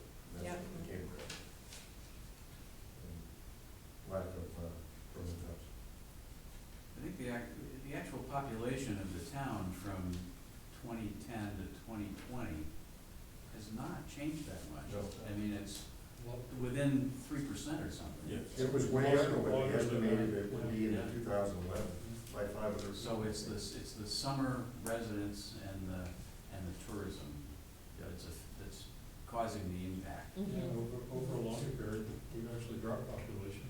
Yep. Yeah, the park is both a blessing and a curse to this island. Sure. Yeah. Mhm. And they have been promoting the tourists to promote this way. Hmm. Belgian coast has really changed the last. I think probably a couple of the biggest problems the town's facing is lobster fishing is such a big part of the economy on this town, other than tourism. It's probably larger than tourism, but I think it affects this town more than almost any coastal community. It's basically what drives most of the economy here. It's the last, you look in the harbor here and you compare to any other harbor, Yeah. but you go to the other harbors and they're like pleasure boats, this one's full of. Stonington or Rockland maybe. Yeah, this is the boat, it's all fishing. But the point is that even normal things happening, the lobster fishing's cyclical. Yeah. It's been on a high for quite a while now. It's not maybe gonna stay. starting to drop off a little bit. You throw climate change into that, I mean, they're just saying the Gulf of Maine is the warmest it's ever recorded by a lot Yeah. this past summer. I actually fell off a boat up there, I can believe No. No, that's right. But anyway, it's, I think the town's extremely vulnerable to the, the whims of lobster fishing. One species of crustacean is a huge part of our economy. And that's a big problem. I think our business base really needs to be diversified a lot, whether it's, marine-based stuff like aquaculture or whatever, but we're, yeah, I know. I'm not advocating anything, I'm just saying, I think we need a lot more diversity in the base. Tourism's good, but tourism has historically been good and increasing. But again, COVID didn't seem to put much of a dent in things amazingly, but, there's vulnerabilities to the tourism too. Sure. This town focuses too much on a couple things for its, financial existence. I think we're really vulnerable to that. The affordable housing plays into that too, and that's a hard one. I'm guilty of having, a vacation rental, and, I don't think they're as evil as they're portrayed. It is part of the problem, but even if it wasn't, if those weren't there, there's a lot of problem with housing that's affordable, and along with that goes, it's young families that need affordable housing. Yeah. Childcare sucks. Right. That's a That's huge another problem issue, for yeah. And that, it's tied with affordable housing right there. No, that's affordable food. It's like right in The parking deer lot. problem, what about the deer problem? But I That's the think, to overpopulation. me, those are the two things, those two issues tied together. Climate change being a lot of the driver too, so maybe it's three. We're really vulnerable to sea level rise in this town, more so than almost any coastal community. But those are like really serious, concerns, in my opinion, that need to be addressed. And all of those could really affect this community very seriously without any control over it. How about folks we haven't heard from yet? You guys touched upon about everything I had. It's just the biggest thing is the balance of the tourism prosperity with the way of life that we have here, the way of life that we want to have here. Yeah. And consolidation is a big thing. It's always been big with me. The high school was a great success, and I think eventually we have to. It seems like on the NDI, people want to be separate. Each town wants to be its own thing, but, we have to consolidate services, things. For consolidation, we do have, I don't know if you're familiar, MDI, League of Towns, the League of Towns, where the towns, and I think Lemoyne, Trenton and Lemoyne, I'm not sure about Trenton, but Lemoyne definitely. Trenton too, okay, yeah. They get together, the town managers and whatever, get together, and they are working on some consolidation issues. We've actually just signed a mutual aid agreement for, like code enforcement office and all that. If something happened, that's one of the positions every town's having trouble filling. And if someone, two or three of the more administrative functions of government, we've signed a mutual aid agreement, or amongst the town, to share those resources if one of the towns gets involved. There's already some of that on fire, and it's been in place for a while. Great. I have a quick question. I know we're talking about consolidation, but can we be like a little bit, what exactly, when you talk consolidation, what are we speaking of? Like, I'm thinking of all of our services, including emergency services, fire services, school. Is there any other services that would also fall under that parameter as well?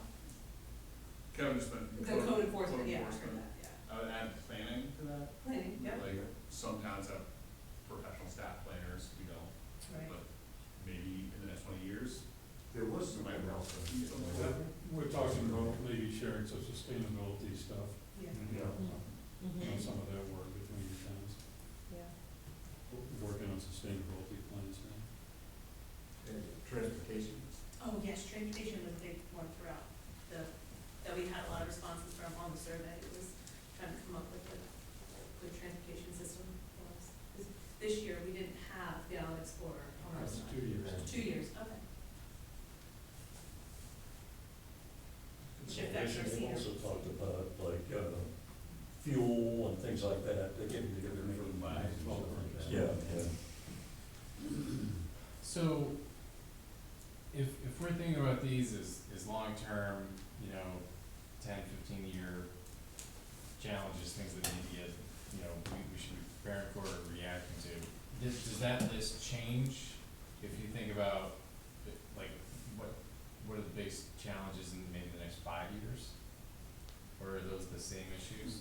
Would that, does the timeline change, like when we think about, climate change, sea level rise, that I think over time it will become more and more of an issue, but are there issues, maybe that issue, or are there other issues that are For the shorter term, like right now and maybe a few years from now that are, things that aren't necessarily coming down the road, they're here now? housing, Yeah, school and housing. Yeah. school and housing, I yeah. think school housing and the residential business. Yeah, yeah, that's become a big issue, as we have campgrounds, which aren't very popular. That might go away when the campground issues are resolved though for a little while. I mean, that seems to be the specific focus right now. Well, if the town's going to grow, I mean, campgrounds aren't the only issue. I mean, in the residential business zone, you could have a Hanson's or something like that, or some larger business. You could have Putt-putt golf, what? putt-putt golf. Well, whatever, yeah, whatever, right next to somebody's house, and, it may not be popular with the people living next door, so. I think- It's an issue that I think is a major. Right. You mean like as things evolve, that what seemed like was a great flexible option originally starts to actually create more increased frictions Well, in terms of that zone? I don't know what the original thinking was. I Yeah. think Peter probably hit the nail on the head there a little bit. I think in general, let me go out on a limb here a little bit, I think there's feelings in the community that as long as someone owns a piece of property, they should be able to do what they want with it, and zoning isn't always as popular as Right, one would think. yeah. Zoning is never popular until your neighbor wants to open a putt-putt golf. Well, that's That's how it works. Or a garbage dump. Yeah, or a pig farm, junkyard or exactly. something, right? I think at the time, they were probably trying to accommodate things like boatyards and, Yeah, right. Which is a separate category, though, yeah. too. And Mechanics. Marine what I use. recall kind of the historical type businesses here, but as time was going on, and, Bar Harbor's kind of filled up, and, there's the land, this is where the land's available now, so now you have potentially investors looking to, over here. Mhm. And we have that, so they can, like you say, theoretically, if someone were to come in and plop a big hotel down over there, they probably could. Yeah, I mean, that was not what people, I don't think what people. One of the limiting factors in all that is no public water and sewer, Yeah. which is kind of a blessing for this Yeah. town, in my The opinion. fact that we live Well, on it's a rock. not- but still, they could need it through the ordinance, if they had this proper septic system and wells and But everything. you're talking, again, for a substantial development, it's gonna be tough. Yeah, that would be tough, yeah. So that's kind of a limiting factor that we do have working. Yeah, well, it's water, sewer, yeah, it is, yeah. Which is the reason that, we have a site plan review ordinance, that was one of the Yeah. concerns, yeah. Exactly. Yeah, it's unlikely those projects would necessarily get through that kind of review, but it still scares people, I think, because people are concerned about it. The campground has been the real hot issue, hot button issue, when they kind of came in with a huge project initially, and so, well, And I think from our perspective, the school's been under a lot too, which was, I think COVID put a big kind of target on schools back, and then, we don't really have the space for as many students as we do, or how many services are needed for the students inside our school. And, we just recently proposed a big project, and currently our K-2 plumbing isn't working. So that's been another issue, and we just had to cut our budget even more, so that is gonna be becoming a bigger and bigger issue, even within the next town meeting. Has school enrollment been Gone up. changing over the years? It's, yeah, we've had our 10-year study plan already done, it's projected to go up as well. And it's the only district, or is it, right, it's the only The school in the district to rise, that's growing. It's projected to go up. Well, yes. Oh, that's good. How many percentages? this is where we have a housing issue, Yeah. yet the enrollment's going up. Because our housing issue isn't as bad as. Well, the other yeah, what does that mean? That means we're able. People are having a lot more kids? They're on Airbnb, Fit into a bedroom, I Well, guess. you don't know, Yeah, I think that those kinds of questions are gonna be really neat to spend a little time with. And I think as we get a better sense of what the data is, and we can start to like frame some of these questions up and say, you know, is this what this is really telling us? Or this is what it seems to be telling us, is that a bad thing? And, you know, you said, no, it's great, we've got plenty of school capacity, that's a sign of a healthy community when you've got, you know, kids in the system. Other towns would be like, no, we've already got 8 portables and we do not need more children in this district because, we've, got other issues. So I think, you know, the data will be the data, and we wanna make sure it's factual, and you can help us check that and make sure that it is. But I think you're gonna need to be the ones, and other people in this town are gonna need to be the ones to tell us like what that means and assign the value to that and help us understand it. I mean, we can say, you know, this seems interesting or surprising, and you know, no, it's not a surprise at all, it's been, you know, everybody already knew that. Or, you might find things that, you know, say, geez, you know, here's some data that seems to kind of go against what common knowledge seems to be, and that would be interesting to talk about as well. But we'll have a better sense of that over the coming months. Are there other questions or things that you guys needed to know from us, or other things that we should know as we kind of, we've jumped in to the data, and we will be continuing to do that. And we will come up with a little bit more of a formal plan to keep you guys in the loop as we go through that process over the summer. I think that sounds like it would be valuable. Is there anything else on our agenda? Keith, I don't have that in front of me. Next meeting. Did we decide to meet in March? I mean, March. Whatever month it is. I just put the date down because I did the math and counted Yeah, them. we had, Third Thursday? The third Thursday, right, yeah. I think we talked with Jesse about, you know, his, I don't know if he got this from you, but he certainly had a strong inkling that this group would want to be meeting now that, you know, kind of, we restarted this effort.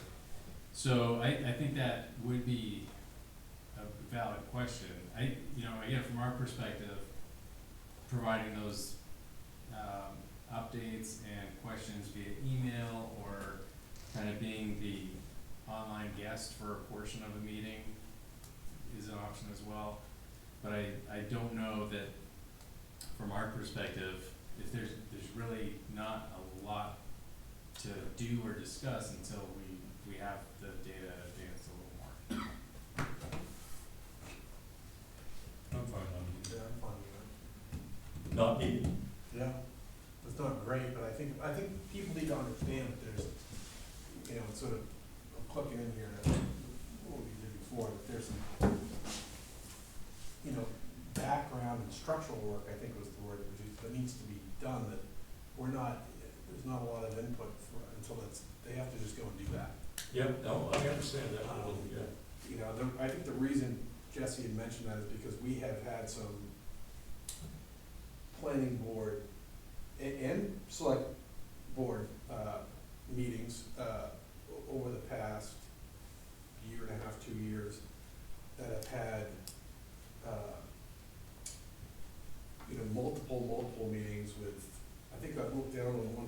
Zoom, there was like 85 people. We had 150 100. one time. You know, from all over, like people coming from New York, all over the country. Well, people interested in town business, right? They have You know, time. They're Well, yeah, they might not primarily be- land use. Yeah. Yeah, Yeah. And so I think that's what's, Some people. and people are were very, up there very at that time. yep. eager to see this move forward. So I think what we will need to do though is just convey to folks that there is some preliminary sort of data crunching that needs to occur before we get to the fun stuff later on this summer. And I think let them know that the timeline has been extended. And, yeah, extended and accelerated at the same time. Is there anything in these chapters that wouldn't be okay for the public to see? I mean, you know, your draft versions of it, I don't know why it couldn't just be made public too, and get feedback from anyone. Yeah. I mean, there's a lot of resources. No, the data part of it, the data end of it. Yeah, we wouldn't be putting any policy recommendations or goals. It would just be narrative, descriptive, facts and tables kind of things. That might be a way to cover some of the public meeting stuff if these documents are, you know, available for anyone to look at on the town site or something like that. Say, this is what we get for data, we're looking for corrections or, you Yeah. know, additions, and that way I think that might cover a lot of that and make it easier. It's, I mean, again, I These don't are know how. public meetings, right? So. Yeah, I mean, I know it'd be all public. I guess I was, Yeah. I understand the data's public. I was wondering if it would be more trouble than it's worth to make it more accessible, I guess. I'm almost always in favor of more transparency and making things more accessible. It's not uncommon at all to post draft materials and, you know, meeting minutes and those kinds of things on a town website.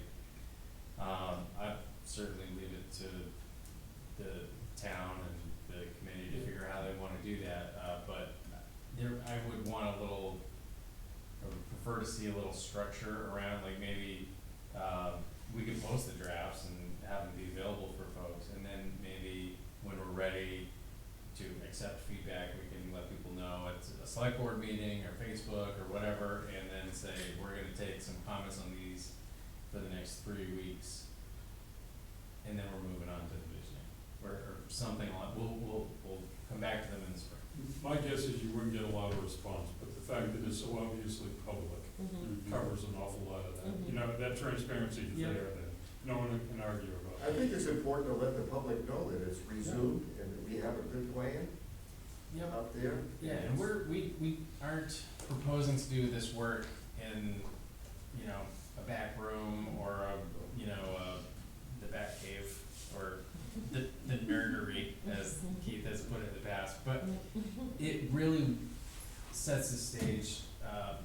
I've been in part of planning projects where committees have been adamant about, you know, January is the economy chapter month, February is the marine resources chapter month, and there's like 13 to 14 chapters. You can spend over a year just doing inventory chapter drafting. Mm.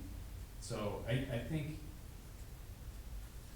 with some transparency and maybe keeping this committee in the loop, we can be more efficient in getting to the, you know, what does this mean? What are the trends? What are the things that we need to highlight to the community so we can have those good visioning conversations and give people things to react to with polls, for example. So that's where we're coming from. That might be a good way to like reframe this as, you know, we wanna be open and transparent, but get to the good stuff as fast as we can, so we don't lose people along the way. Makes sense to me. Can we put a statement on our website that, of what this meeting was and some of what you just said, to let the public know that we're, Oh, the it's minutes. resumed. The tape will be available. Tape's available for the public. Yeah. That'll be a link on The the minutes. website. Yeah, I'll get with Jesse and make sure that we announced it. Yeah. You know, and that might be something to put on, you know, follow the comprehensive plan here, this is where we're at, click here. Yeah. You can go through it. You know, maybe just an update and some links. But I think, again, I think a lot of that, if there ends up, I get really concerned about the open meeting rules. And I mean, I've been on this select board for a while, and it's been an issue a couple times, and it's, you know, so I'm kind of sensitive to that, but I think doing that will cover a lot of that too. This is stuff that's out there, and, you know, this is what we're dealing with.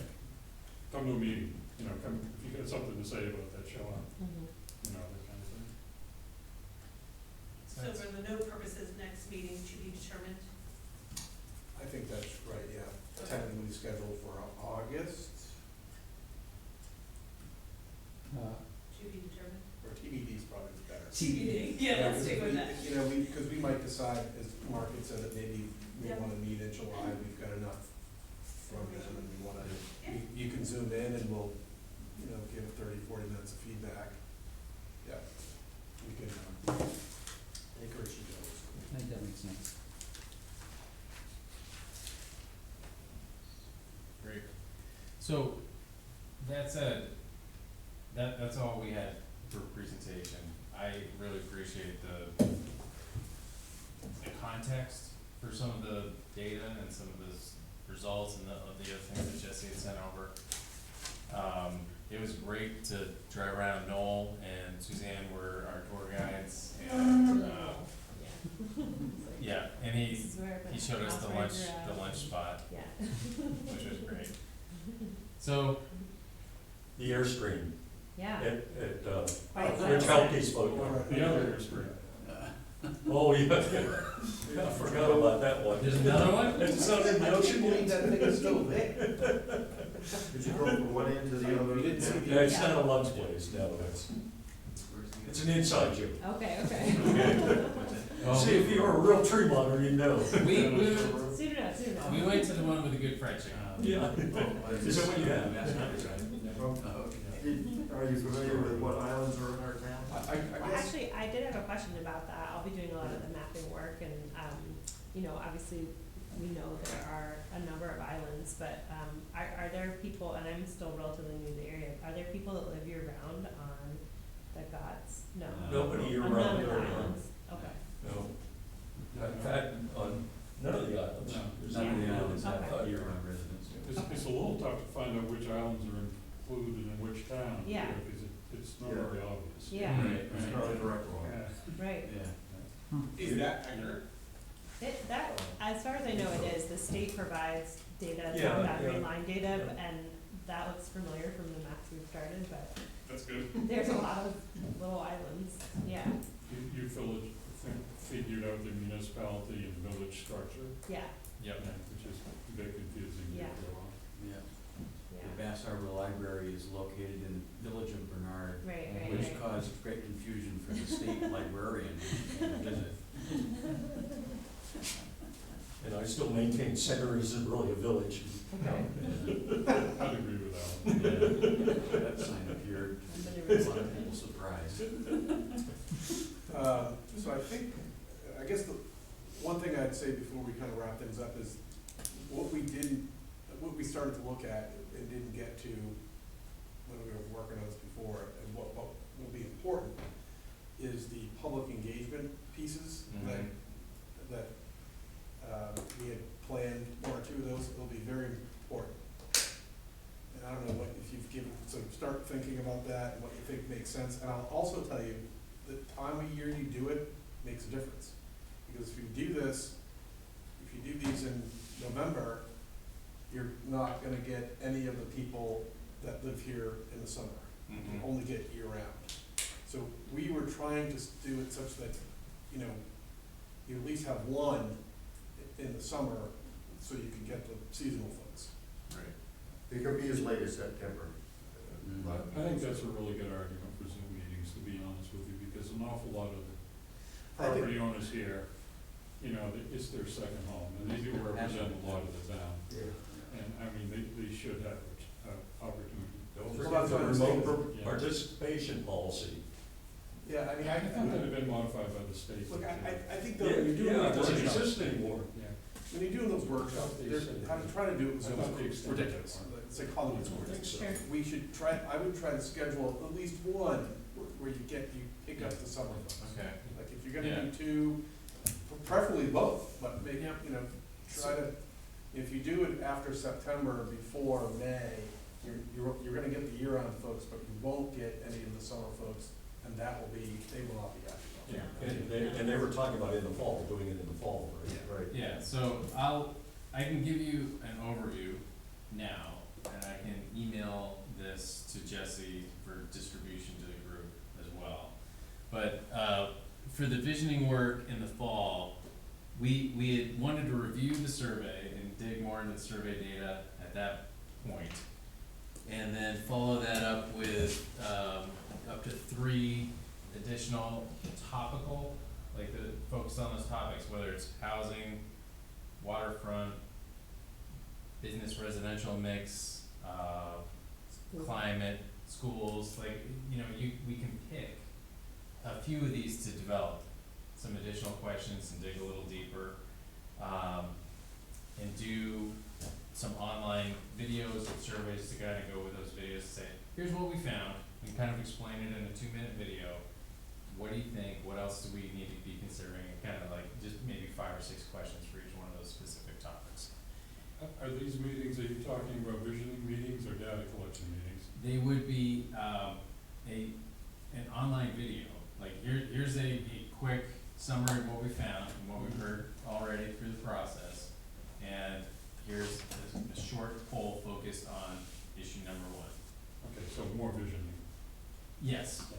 Yes, from visioning, like values, like what, tell us, you know, what's important, like where are we going? And, using that for the draft vision and value statement. And then having some specific public participation work, and in this schedule, it's over the winter, like December, January, February, focus more on future land use mapping. So thinking about, some scenarios, like in this scenario, business and residential is gonna continue to be pretty well integrated and mixed throughout the community. And in this other scenario, this is gonna be the new business zone, and most of our new non-residential uses are gonna appear over here. And then in this scenario, we're gonna maximize coastline preservation and protection. And we can develop some realistic scenarios together for people to react and say, I like this idea from this scenario, I like this from this, now it makes no sense at all. And then bring all of that information together to kind of come up with a single future land use map. When you say short polls, how would people respond? Primarily, it would be done through an online mechanism, either something like a Google form or a SurveyMonkey type of project. Right. We also find that it's good to have hard copies of those available at the town office and the library and other kind of key locations for people to drop off back here, and then we can kind of integrate the two. One concern that's been expressed before is that people that don't live in the town responding if it's open in some way. A poll. Say that again? If it's an online poll, Yep. how do you make sure that the people who are responding are actually residents of Tremont? Got it. You can ask the question in the survey and say, you know, do you live in town? Do you live in town year round? Are you a seasonal resident? You know, those kinds of basic questions. Doesn't mean people answer truthfully. That is true. We had this problem in Bar Harbor, as you probably know, where they tried that. They had some kind of key, some pass number that they set up, and then that was getting around to all these other people who responded, and it really tainted the whole poll. I mean, I'm just thinking of like, previous work I've done, I mean, there's this fine line between like, some people wanna be anonymous, right? Like you can ask people to like write their address down, and then in the results of the survey, you can see each person's, like, so you can see, you know, who answered what. So there's like that complicated side of it, but then you can also see that like, oh yes, that is that person, they do live here, you know, it's a balance. Yeah. And I don't know, like, you know, if the concern is, I worked in some towns where, the concern has been, well, your poll is open to anybody who says they're part of the greater, like, community, like, Town of Gray, you pass out a survey to the schools, but there's also kids from New Gloucester who go to the schools in Gray. Are they part of the Gray, like, do we consider that feedback the same way we would someone who lives in town? Or, I think, someone could fill out the survey 10 times if they wanted to. Right. There's another issue, yeah. And is there a way to, prevent that? And I think maybe there is, but there's also, in those instances, you know, I think you can say, that's a problem and we need to figure it out. Or, it's not likely, it's possible, but, you know, is that gonna prevent us from using a particular outreach method? Also, what if we did those polls and had a meeting in this room where we kind of continued to talk about it, so that it wasn't the only way we were trying to hear from folks? And in some cases, that's been enough to like kind of say, okay, you know what? Someone, even if you limit it to an IP address, like only one computer, someone's gonna do it on their cell phone, someone's gonna get their friend's computer, someone's gonna do it from their office. Well, I Maybe think- they will, Yeah, but and I think in a past project I've done, we really regarded the survey as like a temperature read and Yeah. not some sort of like directive, right? Like, we're not gonna take it's not like a vote. the, this was about dog parks in my last job, which is like can be a really contentious The topic. one in Bar Harbor? No. But, you know, the idea is like, just because 85% of the people who responded liked this one location, that doesn't mean it's gonna be that location, it's just another piece of data to kind of inform the discussion. Yeah, So and it's kind of downplaying the, you know, You have to level out yeah, the intensity of feelings for some people. right, In that case, 85% of the people wanted it very badly, but, you know, the rest of the world could care less. right, and in that scenario, it's like, well, that's great that you like that location, but there might be some other sort of extenuating circumstance that, you know, maybe it's the third one to get built or something, but Right.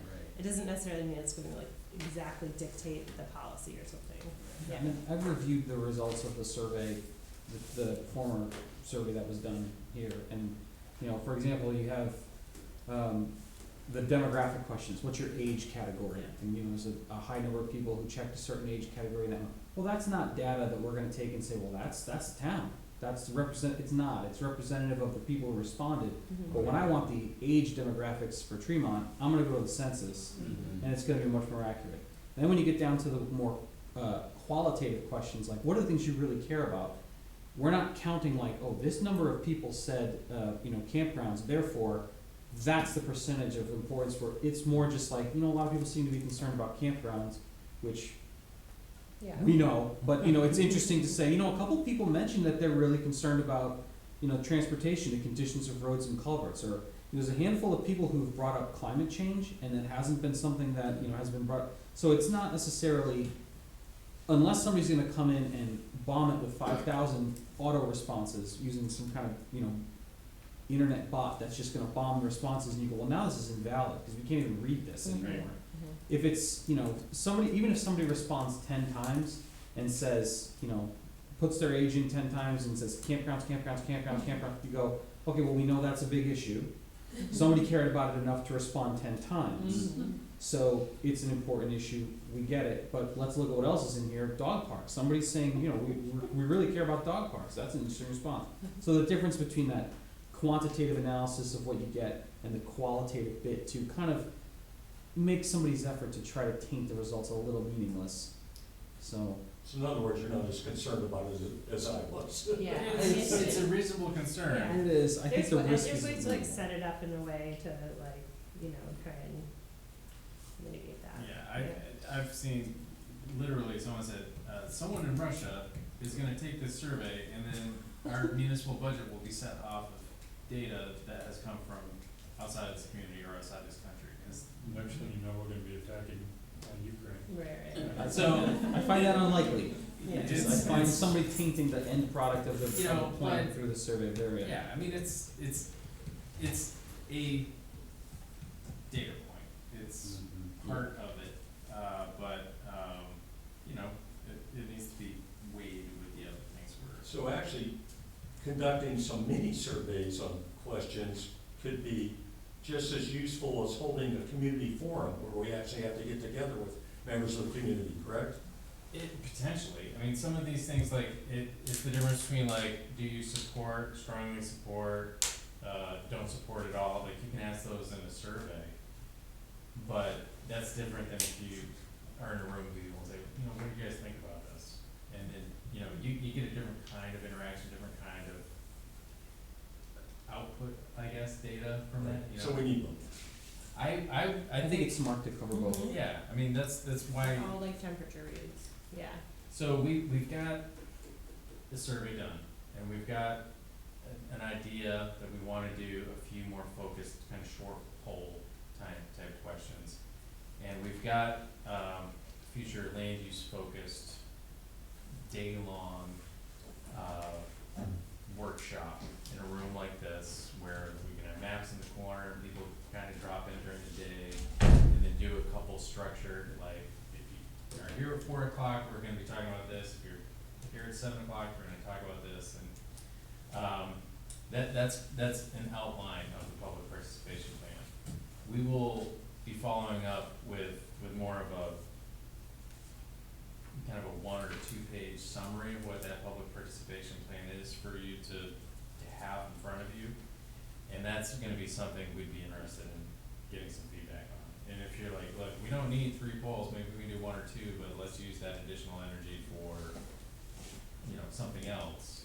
Or why don't we, you know, just have 1 in-person thing and do a whole bunch more online, because then we'll be getting people from, you know, over the winter who might not be here right now. So we're open to those kinds of things, but we definitely, you know, when we scoped this out, we had a little bit of a few of these different techniques. Just for your information, we do have access to our community center, which is also the school gym over there, which is much larger and better space Sure. for any kind of community forum. Yeah, that's great. Yeah. Yeah, I think we'll definitely wanna explore that. So, that's, you know, a little bit more info about public participation. Thank you for bringing that up. You know, we're gonna kinda save that for a future discussion, but it's probably important for you guys to get that public participation overview sooner rather than later. It's maybe part of our first round of updates. And I made a note of that.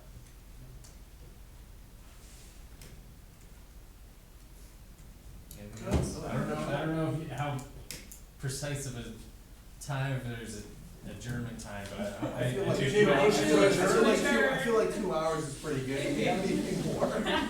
Motion to adjourn. Any discussion? All in favor? Thank you so much. Thank you. Thank you, Yes, folks. For appreciate sharing it. all that great info. So we'll see you in the fall, right? Well, thank you very much. It's great. Yeah, yeah, Nice to meet you. yeah, thank you. Thank you, nice to meet you. Nice to meet you. Me too. So, are you housekeeping GIS at COA? I have like thought about teaching. Oh, okay. Yeah, do you know Gordon or? No,